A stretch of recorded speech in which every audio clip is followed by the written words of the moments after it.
مخصوص نشستوں کے کیس میں چیف جسٹس قاضی فائز عیسیٰ نے اختلافی نوٹ میں کہا ہے کہ 8 ججز کے اکثریتی فیصلے میں آرٹیکل 51 اور آرٹیکل 106 میں ترمیم کر دی گئی۔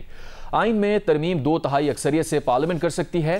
ججز کو آئین میں ترمیم کرنے کا کوئی اختیار نہیں۔ جسٹس جمال مندوخیل نے اختلافی نوٹ میں کہا الیکشن کمیشن اور ریٹرننگ افسران اور پی ٹی آئی کے 39 امیدواروں کو غلط آزاد ڈکلیئر کیا گیا۔ آروز الیکشن کمیشن کی غلطی کی سزا ان ارکان کو نہیں دی جا سکتی۔ باقی 41 آزاد ارکان کی حد تک ریکارڈ پر ایسا کچھ نہیں جس سے ثابت ہو وہ پی ٹی آئی کے تھے۔ عبدالقیوم صدیقی مزید تفصیلات بتائیں گے۔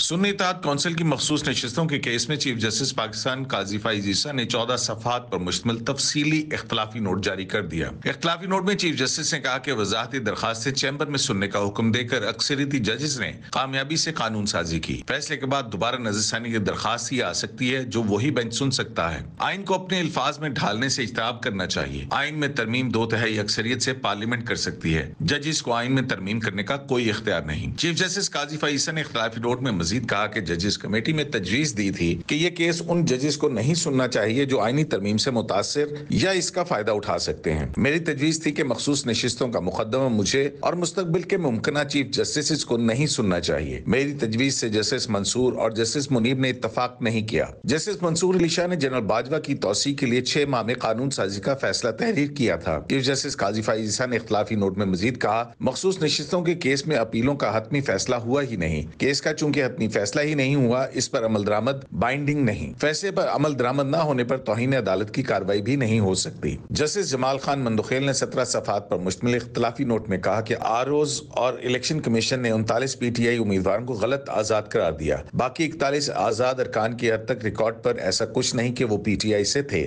عبدالقیوم صدیقی، جیو نیوز، اسلام آباد۔